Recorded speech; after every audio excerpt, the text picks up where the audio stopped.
Insulation monitoring system എങ്ങനെയാണ് നോക്കുന്നത്? അത് ഒരു ലീക്കേജ് സംഭവിക്കുമ്പോൾ, ഫസ്റ്റ് ലീക്കേജ് സംഭവിക്കുമ്പോൾ നമുക്കൊരു വാണിംഗ് തരും. എന്നാൽ അതൊന്നും ഇവിടെ തരില്ല. RCCB ഫസ്റ്റ് ലീക്കേജ് സംഭവിച്ചാൽ ട്രിപ്പ് ആവില്ല, അവിടെ നിൽക്കും. അപ്പോൾ ആ ട്രിപ്പ് ഹോളിൽ ഞാൻ വെച്ചു. എന്നിട്ട് നമ്മുടെ വീട്ടിലുള്ള എർത്ത്, അതാണ് ഈ എർത്ത്, ഇതേ കൊടുത്തു. എത്ര ഉണ്ട് വാല്യൂ നോക്കട്ടെ, 262. അതായത് ഇതിൽ നിന്ന് ഈ നിലത്തേക്കുള്ള വാല്യൂ, അതായത് ഡയഗ്രാം ഞാൻ ഇതിനകത്ത് ഉൾപ്പെടുത്താം. അതുകൊണ്ടാണ് പറയുന്നത് തീർച്ചയായിട്ടും അതിന്റെ ന്യൂട്രൽ എർത്ത് ചെയ്യണം. അത് എങ്ങനെ എർത്ത് ചെയ്യണം? ഒരു മെക്കാനിക്കൽ ഡിവൈസ് ഉപയോഗിച്ചിട്ട്, മൂവബിൾ ഒരു ഡിവൈസ് ഉപയോഗിച്ചിട്ട്. ഇതിന്റെ കമ്പാടി കൂടെ ജലീൽ ബാജയുണ്ട്. ഇന്ന് നമ്മുടെ വിഷയം, കഴിഞ്ഞ വീഡിയോയിൽ നമ്മളൊരു ഇൻവെർട്ടർ എങ്ങനെ കണക്ഷൻ കൊടുക്കുക എന്നതിനെ പറ്റിയിട്ട് പരാമർശിച്ചിരുന്നു. അതിൽ RCCBയുടെ വർക്കിങ്ങും എല്ലാം കാണിച്ചിരുന്നു. ഇനി നമുക്ക് ഇന്ന് RCCBയുടെ വർക്കിങ്, KSEBയുടെ ന്യൂട്രൽ കട്ടായി കഴിഞ്ഞാൽ ട്രിപ്പ് ആവില്ല എന്നതും കഴിഞ്ഞ വീഡിയോയിൽ നമ്മൾ കാണിച്ചു. കഴിഞ്ഞ വീഡിയോയിൽ കാണിച്ചതുപോലെ അതായത് ഫേസും ന്യൂട്രും എർത്തും ഇൻപുട്ടിൽ, ഔട്ട്പുട്ടിൽ അതേപോലെ തന്നെ ഫേസും ന്യൂട്രും എർത്തും വരുന്ന കോലത്തിൽ ഇതേപോലെ ചെയ്യാഞ്ഞാൽ എന്ത് സംഭവിക്കും? അതായത് നമ്മൾ സാധാരണ വീഡിയോയിലൊക്കെ കാണാം, ഔട്ട്പുട്ടിൽ വെറും ഫേസ് മാത്രം കൊടുക്കുന്നു അല്ലേ? അപ്പോൾ ഇതിൽ ന്യൂട്രും എർത്തും ഒന്നും ഉണ്ടാവില്ല, വെറും ഫേസ് ഔട്ട് മാത്രം ഔട്ട്പുട്ടിൽ പിന്നിലേക്ക് കൊടുത്തിട്ട് ഒരു 2-way സ്വിച്ച് ഒക്കെ വെച്ചിട്ട് കൺട്രോൾ ചെയ്യും. അങ്ങനെ ഒരിക്കലും കൺട്രോൾ ചെയ്യരുത്, അത് വലിയ അപകടം ഉണ്ടാകും. ഈ ഒരു എന്താണ് ഇതുകൊണ്ടുള്ള അപകടം എന്ന് അറിയാൻ വേണ്ടിയിട്ട് നിങ്ങൾക്ക് അതിൻ്റെ ഒരു സിനാരിയോ കാണിച്ചു തരികയാണ്, ഇങ്ങനെയാണ് വരാൻ പോകുന്നത്. അപ്പം നമ്മൾ കേസിൽ ഇതവിടെ ഒരു ഇൻപുട്ട് ഉണ്ട്, ഇവിടെ ഫേസും ന്യൂട്രും എർത്തും ഇതിലേക്ക് കണക്ട് ചെയ്തിരിക്കുന്നത്. ഔട്ട്പുട്ടിലുള്ള ഫേസും ന്യൂട്രും എർത്തും ഉണ്ട്. അതിൽ ഞാൻ എന്ത് ചെയ്യുന്നത്? ഈ ന്യൂട്രൽ റിമൂവ് ചെയ്ത് ഒഴിവാക്കുന്നു. ഓക്കെ, എർത്തും റിമൂവ് ചെയ്ത് ഒഴിവാക്കും. ഇങ്ങനെയാണ് ഇവിടെ എല്ലാവരും കൊടുത്തു വെക്കാറ്. അത് അതേപോലെ ഞാൻ കാണിച്ചു തരും, ഒഴിവാക്കി. ഇനി നമുക്കുള്ളത് ആകെ ഫേസ് ഔട്ട് മാത്രമാണ്. ഓക്കെ, ഈ ഫേസ് ഔട്ടിലൂടെ പോകുന്നുണ്ട്. സാധനമൊക്കെ റണ്ണിങ് ആണ്. ഇവിടെ ഇപ്പോൾ ഇൻവെർട്ടറിലാണ് വർക്ക് ചെയ്യുന്നത്, ഇൻവെർട്ടർ ത്രൂ ആണ് പോകുന്നത്. നമ്മുടെ സാധനങ്ങളൊക്കെ വർക്കിംഗ് ആണ്. നമ്മൾ എന്ത് ചെയ്യണം? ഇവിടുത്തെ പവർ പോയി കഴിഞ്ഞാൽ എന്താവും? ഈ പറഞ്ഞ സംഭവത്തിന് ഇതിലൂടെ ഈ ന്യൂട്രൽ വഴി തന്നെ റിട്ടേൺ വന്നിട്ട് സോഴ്സിലേക്ക് എത്തി ലൈറ്റുകളൊക്കെ കത്തും, ഒരു കുഴപ്പം ഉണ്ടാവില്ല. ആസ് എൻ എക്സാമ്പിൾ കട്ട് ചെയ്യണം. ഓക്കെ, KSEBയുടെ പവർ ഓഫ് ചെയ്തു. എന്താ സംഭവിച്ചത്? സാധനമൊക്കെ ഓക്കെയാണ്, വർക്കിംഗ് ആണ്. ഡബിൾ പോളാണ്, 2 പോൾ ഞാൻ കട്ട് ചെയ്തു. ഐസൊലേറ്റഡ് ആയിട്ടാണ് വർക്ക് ചെയ്യുന്നത്. ഇതിനാകെ ഒരു ഫേസ് ഔട്ട് ഉണ്ടായാലും ഈ സാധനം ഇവിടുത്തതൊക്കെ വർക്ക്. അപ്പോൾ അത് ഇൻവെർട്ടറിലാണ് എൻ്റെ റൂമുള്ളത്, സാധനങ്ങളൊക്കെ വർക്ക് ആകുന്നുണ്ട്. സോ ആളുകൾ വിചാരിക്കും ഓക്കെ, നല്ല കാര്യമാണ് ചെയ്ത് വെച്ചിട്ടുള്ളത്. അതായത് 2 പ്ലഗ് ഇങ്ങനെ ചുമരിൽ വെച്ചിട്ട് ഒരു പ്ലഗിലേക്ക് ഇൻപുട്ട് കൊടുക്കുന്ന, രണ്ടാമത്തെ നേരത്തെ കാണിച്ച പോലെ രണ്ടാമത്തെ പ്ലഗിലേക്ക് ഡയറക്റ്റ് എന്ത് ചെയ്യുന്നത്? ഈ ചിലർ പ്ലഗ് ഉപയോഗിച്ചുകൊണ്ട് ചെയ്യും, ചിലർ ഡയറക്റ്റ് ആയിട്ട് ഇതിമെന്ന് ഒരു പ്ലഗ് ഇട്ടിട്ട് കണക്ഷൻ കൊടുക്കും. രണ്ടായാലും ഒരു വയർ ഫേസ് മാത്രമാണ് കൊടുക്കുന്നതെങ്കിൽ അതിന്റെ അപകടം എന്താണെന്ന് വെച്ചാൽ, ഇപ്പൊ ഞാൻ ഇവിടുത്തെ കേസിൽ ഇത് കറണ്ട് ഓൺ ചെയ്തു. ഇവിടെ KSEB ഓണാണ്. ഇനി KSEB ഉണ്ടോ ഇല്ലേ എന്നുള്ളതല്ല വിഷയം. KSEB ഓണാണ്. KSEB ഉണ്ടായാലും ഇല്ലെങ്കിലും ഈ ഒരു സിറ്റുവേഷനിൽ ഞാൻ എന്ത് ചെയ്യണം? ഈ പ്ലഗ് ഇൻപുട്ട് ഞാൻ ഊരിയെടുക്കുന്നത്. ഇത് ഓൾറെഡി ഓണാണ്. ഒരാൾ എന്തെങ്കിലും ഒരു ആവശ്യത്തിന് വീട്ടുപകരണം എന്നുള്ള നിലയ്ക്ക് സാധാരണ എല്ലാവരും ഒരു വീട്ടുപകരണം ഊരുന്നത് പോലെ ഊരിയാൽ എന്താ സംഭവിക്കുന്നത്? ഇതിലിപ്പോൾ എന്തുണ്ട്? പവർ ഉണ്ട്. ഇതാ ഇതിന്റെ കാരണം എന്താണുള്ളത് അല്ലേ? ഇതിന്റെ ഇൻപുട്ട് പോളില് ന്യൂട്രൽ പോളില് കറണ്ട് ഉണ്ട്. ഇതെങ്ങനെ സംഭവിക്കുന്നതെന്ന് വെച്ചിട്ട് ഞങ്ങളിങ്ങനെ അളന്ന് കാണിച്ചു തരാം. അത് എങ്ങനെയാണെന്നുള്ളത് മൾട്ടിമീറ്റർ ഇട്ടിട്ട് അതിനകത്ത് വരുന്ന വോൾട്ടേജ് ഞാൻ കാണിച്ചു. ഓക്കെ, നമ്മൾ എന്ത് ചെയ്യുന്നു? ആ ഒരു വോൾട്ടേജ് ഞാൻ പറഞ്ഞ ആ വോൾട്ടേജിനെ നമ്മളൊന്ന് അളന്ന് നോക്കും. അപ്പോൾ ഇതിനകത്ത് എൻ്റെ കയ്യിൽ ഇതാ വോൾട്ട്മീറ്റർ ഉണ്ട്, ഒരു ക്ലാമ്പ് ടെസ്റ്റ് ഉണ്ട്, അതിനകത്ത് വോൾട്ടേജ് ഇട്ടിട്ടുണ്ട്. ഞാനത് വോൾട്ടേജ് അളക്കാൻ പോകുന്നു. കാണാമല്ലേ? ഓക്കെ, ഇതിൻ്റെ ഇൻപുട്ടാണ് ഞാൻ അളക്കുന്നത്. ന്യൂട്രും ഫേസും അളന്ന് നോക്കി 236 വോൾട്ട് ഉണ്ട്. ഇതാ ഇവിടെ നോക്കാം, ഇത് ഫേസ് ഇതിൽ നിന്നാണ് അളന്നത്. അതാണ് ഇതിൻ്റെ ഇൻപുട്ട്, അതിലേക്ക് നമ്മൾ കൊടുക്കാൻ പോകുന്നത്. ഇപ്പോൾ തൽക്കാലം നമ്മൾ ഊരിയിട്ടിരിക്കുകയാണ്. ഓക്കെ, ഈ ഇൻപുട്ടിൽ എത്ര വോൾട്ടേജ് ഉണ്ടെന്ന് നോക്കാം. ഓക്കെ, ഇനി നമ്മൾ നോക്കുകയാണ്. ഇപ്പോൾ ഇവിടെ എന്തായി? ഇപ്പോൾ ഇനി നമ്മൾ ചെക്ക് ചെയ്ത് നോക്കുകയാണ്. ഇതിൻ്റെ ഇൻപുട്ടാണിത്. ഈ ഇൻപുട്ടിലെ പ്ലഗിൽ നമ്മൾ ഈ ഇതിൻ്റെ ന്യൂട്രൽ ഇതിലാണ് ഫേസിലും. ഓക്കെ, ഈ ന്യൂട്രൽ പോളിൽ ഞാൻ വെച്ചു. എന്നിട്ട് നമ്മുടെ വീട്ടിലുള്ള എർത്ത്, അതാണ് ഈ എർത്ത്, ഇതേ കൊടുത്തു. എത്ര ഉണ്ട് വാല്യൂ നോക്കട്ടെ? 262. അതായത് ഇതിൽ നിന്ന് ഈ നിലത്തേക്കുള്ള വാല്യൂ, അതായത് ട്രാൻസ്ഫോമർ വഴി കിട്ടിയതാണ്. അതാണ് ഈ എർത്ത് പോളാണ് ഞാൻ പ്ലഗ് ചെയ്യുന്നത്. കണ്ടില്ലേ? എർത്ത് പോളിലായിട്ടിരിക്കുന്നത്. ഓക്കെ, ഈ എർത്തും ഇതിന്റെ ന്യൂട്രാണിത്, ഇടത് ഭാഗത്തുള്ളത് ന്യൂട്രാണ് വരുന്നത്, വലുതാണ് ഔട്ട് ഫേസ് ഇൻപുട്ട് വരാം. ഈ ന്യൂട്രുമായിട്ടുള്ള വാല്യൂ എത്ര ഉണ്ട്? എന്താ നോക്കിക്കോളൂ, 262. ഇന്ന് ഷോക്ക് അടിക്കൂലേ? ഉറപ്പല്ലേ? ഇപ്പൊ ഇൻപുട്ടിൽ ഷോക്ക് ആയോ? മനസ്സിലായി കാണും വിചാരിക്കുന്നു. ഇൻപുട്ടിൽ തന്നെ എന്തുണ്ട്, 263 വോൾട്ട് ഇങ്ങനെ കണക്ഷൻ കൊടുത്ത് ആരെങ്കിലും ഇത് ഊരിക്കഴിഞ്ഞാൽ ആ സാധാരണക്കാരായ ആൾക്കാർ എന്താ അറിയില്ല, ഇതിൽ കറണ്ട് ഉണ്ടെന്ന് അറിയില്ല. അവരിത് ഒരു മെയിൻ്റനൻസിനോ അല്ലെങ്കിൽ ഒന്ന് ക്ലീൻ ചെയ്യാനൊക്കെ കയറും, ചിലപ്പോൾ ഊരിയിട്ടുണ്ടാകും. പറ്റുന്നിടത്തോളം ഊരിങ്ങാണ്ട് ക്ലീൻ ചെയ്തിങ്ങാണ്ട് അവിടെ നിലക്കെ ഒന്ന് ക്ലീൻ ചെയ്യാൻ വേണ്ടിയിട്ട് ഊരും, കയ്യിൽ പിടിക്കും, നനഞ്ഞ നേരെ വയ്ക്കാറും ആ 262 വോൾട്ടിൽ അവിടെ കിടന്നിട്ട് ആള് തട്ടിപ്പോകും. അതുണ്ടാവരുത്. അപ്പം ഇതിനകത്തോട്ട് എങ്ങനെയാണ് പവർ വരുന്നത്? അതായത് ഈ ഒരു ന്യൂട്രൽ പോളും എർത്തും തമ്മിൽ അളന്നു കഴിഞ്ഞാൽ നമുക്ക് 240 വോൾട്ട് കിട്ടും ഇതിൽ നിന്നുള്ള. എന്തുകൊണ്ടെന്ന് വെച്ചാൽ ഇതിൽ നിന്നുള്ള ഔട്ട് ഓൾറെഡി കണക്റ്റഡ് ആണ്. ഏത് വഴി? നമ്മുടെ ഈ ഒരു പ്ലഗ് വഴി. ഞാൻ ഇതിന് ന്യൂട്രൽ ഊരിയിട്ടുള്ളൂ, ഫേസ് ഡയറക്റ്റ് കൊടുത്തു വെച്ചിരിക്കുകയാണ്. ഇതിൻ്റെ നമ്മുടെ പല ഡയഗ്രത്തിൽ അങ്ങനെയാണ് യൂട്യൂബിൽ കാണുന്നത്. ഫേസ് ഇവിടെ ഡയറക്റ്റ് കൊടുത്തു, അത് മതി, മാത്രം മതിയായിട്ട് ഇത് കോമൺ അല്ലേ എന്നുള്ള നിലയ്ക്ക്. എന്നിട്ട് എന്ത് ചെയ്തു, ആ ഫേസ് ഇവിടെ ഇങ്ങനെ കയറിപ്പോയി. കയറി നമ്മുടെ DB-ലോട്ട് ചെന്നു. DB-യിൽ നിന്ന് ഓരോരോ ലോഡും ഇവിടെ ഓണായി കിടക്കുകയാണ്. അപ്പം അതുകൊണ്ട് ഓരോരോ ലോഡും, അതായത് മീൻസ് ഇവിടുത്തെ സ്വിച്ച്, ഫാൻ, സ്വിച്ച് ഇട്ട് കിടക്കുകയാണ് ഓൾറെഡി, ഫാനും ലൈറ്റിലൊക്കെ കയറിയിട്ട് അത് തിരിച്ച് അതെവിടെ എത്തും? നമ്മുടെ DB-യിലുള്ള ന്യൂട്രൽ എത്തും അല്ലേ? ആ പവർ ഇതിന്റെ ഔട്ട് നേരെ അങ്ങോട്ട്. കാരണം ഇത് ഈ സാധനം ഓണായി, സാധനം ഓണാണല്ലോ, കറണ്ട് പോയാലും ഓണാവും ഓട്ടോമാറ്റിക്കലി. ഇതിനകത്ത് നിന്നുള്ള പ്രൊഡക്ഷൻ നടക്കും, ജനറേഷൻ നടക്കും. ആ ജനറേഷൻ ബാറ്ററിയിൽ നിന്നുള്ള ബാക്കപ്പ് ഈ ഫേസ് വഴി ഇങ്ങനെ നേരെ എല്ലാ ലോഡുകളിലും കയറി എന്നിട്ട് തിരിച്ച് എവിടെ പോയി? ന്യൂട്രൽ എത്തി. ന്യൂട്രൽ ഓൾറെഡി എവിടെ കണക്റ്റഡ് ആണ്? ട്രാൻസ്ഫോമറിൽ കണക്റ്റഡ് ആണ്.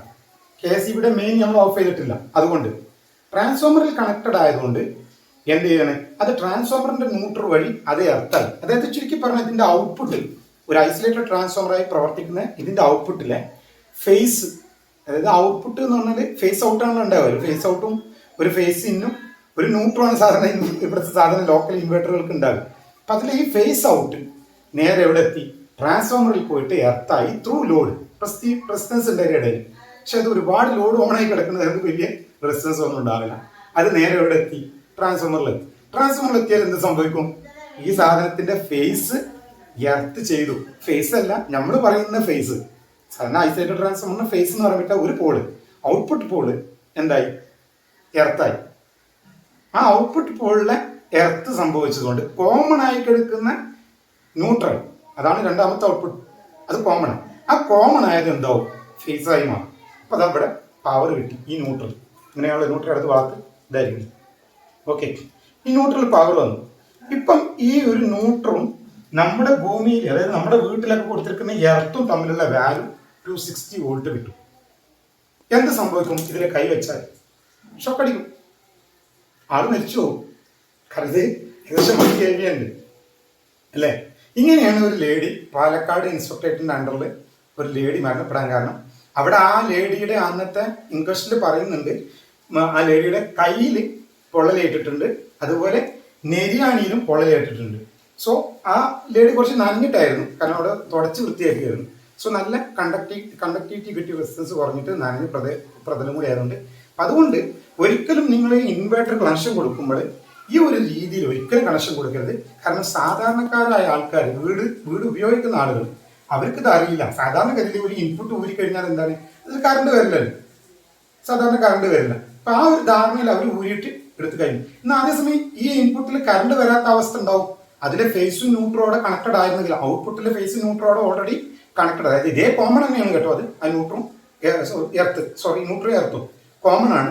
ആ കോമൺ എന്തായിട്ട് അതിനകത്ത് ഫേസിന് കൂടെ ഫേസും ന്യൂട്രും ആ ഒരു പ്ലഗിനകത്ത് ഞാൻ ന്യൂട്രും എർത്തും കണക്റ്റഡ് ആയി കൊടുത്തിരുന്നെങ്കിൽ, അപ്പൊ ഔട്ട്പുട്ടിലും അതേപോലെ തന്നെ ഔട്ട്പുട്ട് ഫേസും ന്യൂട്രും എർത്തും കണക്റ്റഡ് ആണെങ്കിൽ ഇതിൽ പവർ വരില്ല.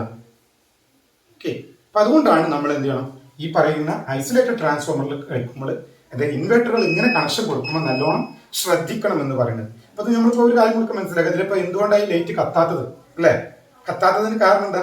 പിന്നെ ഊരുമ്പോൾ ഈ ന്യൂട്രൽ ട്രാൻസ്ഫോമറിൽ പോയി കിടക്കുന്നുണ്ട്. അതായത് ഈ ഫേസ് കറങ്ങി തിരിഞ്ഞിട്ട് ന്യൂട്രൽ ബാർ വഴി ട്രാൻസ്ഫോമറിൽ എത്തിയിട്ടുണ്ട്. പക്ഷെ ആ ന്യൂട്രൽ ബാറോ ആ ട്രാൻസ്ഫോമറിലെ ന്യൂട്രോ ഏതിലേക്ക് ഇപ്പൊ കണക്ഷൻ ഇല്ല, ഈ സോഴ്സ് ഓഫ് എനർജി ആയ ഇൻവേർട്ടറിലേക്ക് കണക്ഷൻ ഇല്ല. കാരണം എന്താ, അത് ഇതിനകത്തുനിന്ന് നമ്മൾ ഊരിയിട്ടു, ഫേസിന്റെ കൂടെ പോകുന്നു. ഇവിടുത്തെ ന്യൂട്രൽ നമ്മൾ ഓൾറെഡി ഇവരെല്ലാവരും കൊടുക്കുന്ന കോമൺ കണക്ഷൻ നിങ്ങൾക്ക് അത് ഒഴിവാക്കിയിട്ടുണ്ട്. ഓക്കെ, അതേസമയം ഞാൻ അവിടെ ആ ന്യൂട്രൽ കണക്ഷൻ കൊടുക്കാൻ ഈ ഇൻവേർട്ടറിലേക്ക് തിരിച്ചെത്തുകയും ചെയ്യും. ഇതിനകത്ത് പവർ വരികയില്ല. സംഭവം മനസ്സിലായിട്ടുണ്ടാവുന്നത്. ഇങ്ങനെ വെക്കുമ്പോൾ നമുക്കൊരു RCCB വെച്ചാൽ ട്രിപ്പ് ആവും. പക്ഷേ അപ്പോഴും അവിടെ ഒരു പ്രോബ്ലം നമുക്കുണ്ട്. ആ RCCBയും കറക്റ്റ് അല്ല. എന്തുകൊണ്ടാണ്? KSEB എന്തെങ്കിലും ലൈൻ മെയിൻ്റനൻസിന് വേണ്ടി അവരുടെ ന്യൂട്രൽ ഏതെങ്കിലും ഒരു ജമ്പറിൽ നിന്ന് ഡിസ്കണക്ട് ചെയ്താൽ എന്ത് സംഭവിക്കും? ആ ന്യൂട്രൽ ഇവിടെ കിട്ടാണ്ടാവും, എർത്ത് ചെയ്ത ന്യൂട്രൽ. അപ്പോൾ ഈ പവർ എവിടെ പോകും? അവർ വഴി ആ ഒരു ലൈനിൽ അവിടെ പോയിട്ട് 2 പോളായിട്ട് നിൽക്കുമ്പോൾ കാര്യങ്ങളൊക്കെ വർക്കാവും. 2 പോളായിട്ട് വർദ്ധിക്കും. ഇപ്പൊ 2 പോളായിട്ട് നിൽക്കുമ്പോൾ എന്ത് സംഭവിക്കും? ഈ ഡബിൾ പോളിൽ അവിടെ എന്തുണ്ടാവും? കറണ്ട് ഉണ്ടാവും. ആരെങ്കിലും ഒരാൾ ഭൂമിയിലോട്ട് തൊട്ടാൽ അവിടെ അപ്പോൾ ഷോക്ക് വരും. അത് ചെറിയ ഷോക്കായിരിക്കും. രണ്ടാമത് ഷോക്ക് വരുന്നത് എല്ലാത്തിനും ഒരു ചെറിയ ലീക്കേജ് ഉണ്ട്. ഏത് വയറിന്റെ ആ ഒരു പോൾ, സെക്കൻഡ് പോളിലുള്ള ലീക്കേജ് ആണ് അവിടെ എന്താകുന്നത്? ഷോക്ക് അടിക്കാൻ ചാൻസ് ഉണ്ടാക്കുന്നത്. ഈ ഒരു ലെങ്ത് ഓഫ് വയർ നമ്മൾ കൊണ്ടുപോകുമ്പോൾ അതിലൊരു ചെറിയ ലീക്കേജ് സംഭവിക്കും. ആ ലീക്കേജ് മതി അവിടെ ഷോക്ക് കിട്ടാൻ. അങ്ങനെ ഒരുപാട് ഇൻവേർട്ടറുകളുടെ ഔട്ട്പുട്ട് അവിടെ വരുമ്പോൾ എന്താവും? അത് വലിയൊരു തീവ്രമായ ഒരു അടി ആർക്ക് കിട്ടും? KSEB ജീവനക്കാർക്ക് കിട്ടും. അതുകൊണ്ട് ഏറ്റവും സേഫ് ഇതിന് ഡിസ്കണക്ഷൻ നിർബന്ധമാക്കുകയും, അതായത് ന്യൂട്രൽ അടക്കം ഡിസ്കണക്ഷൻ നിർബന്ധമാക്കുകയും, ആ ന്യൂട്രൽ പോള് നമ്മുടെ ഇൻവേർട്ടറിന്റെ ന്യൂട്രൽ പോള് ഓട്ടോമാറ്റിക്കലി പവർ പോകുന്നവർക്ക് ഏതിലേക്ക് കയറണം? എർത്തായി മാറുകയും എർത്തിലേക്ക് കണക്ഷൻ വരികയും വേണം. ഈ ഒരു സിറ്റുവേഷനിലാണ് ശരിക്കും പറഞ്ഞാൽ ഇൻവേർട്ടറുകൾ കണക്ഷൻ കൊടുക്കേണ്ടത്. അതല്ലാതെ കൊടുക്കുന്നതൊക്കെ വലിയ അപകടങ്ങൾ ഉണ്ടാക്കും. അതുപോലെ തന്നെ തിരിച്ച് കണക്ഷൻ കൊടുക്കുന്നു.